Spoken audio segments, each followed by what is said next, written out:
मी जेव्हा 11 वर्षांनी सगळ्या डिग्र्या घेऊन पूलमध्ये पडलो ना, तेव्हा मला कळलं ही 11 वर्ष गेली आहेत म्हणून. ते होतं तर बघायला म्हणजे मला तरी वेळ नाही मिळालेला, ग्रेट. पण थोडंसं असं वाटायचं की इतर मुलामुलींचं सेटल झाले आहेत किंवा त्यांचं जे मित्र IIT-ला गेलेले किंवा ज्या मुलींनी वेगळ्या प्रकारचे कोर्सेस केलेले, मग त्यांची लग्न झाली.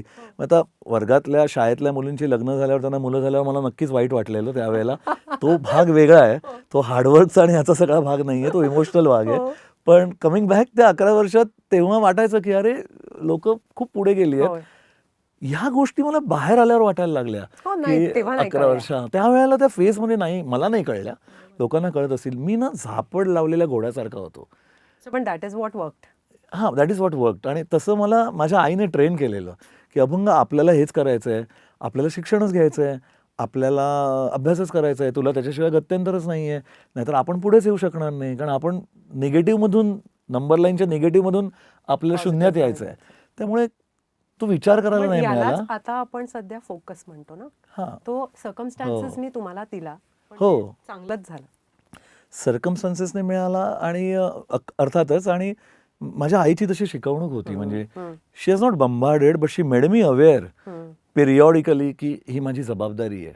माझी मोठी बहीण पण अभ्यासात होती, तिने PhD केलेलं आहे. तिच्याकडे बघून पण मला हे कळत होतं की अभ्यास करून आम्हाला हे बिंबवलेलं की अभ्यास केला, एज्युकेशन घेतलं तर तुमचा रस्ता सरळ आहे, नाहीतर कठीण आहे. आणि त्या कठीण गोष्टीला मी घाबरत होतो, ते इमॅजिन करून मी घाबरत होतो.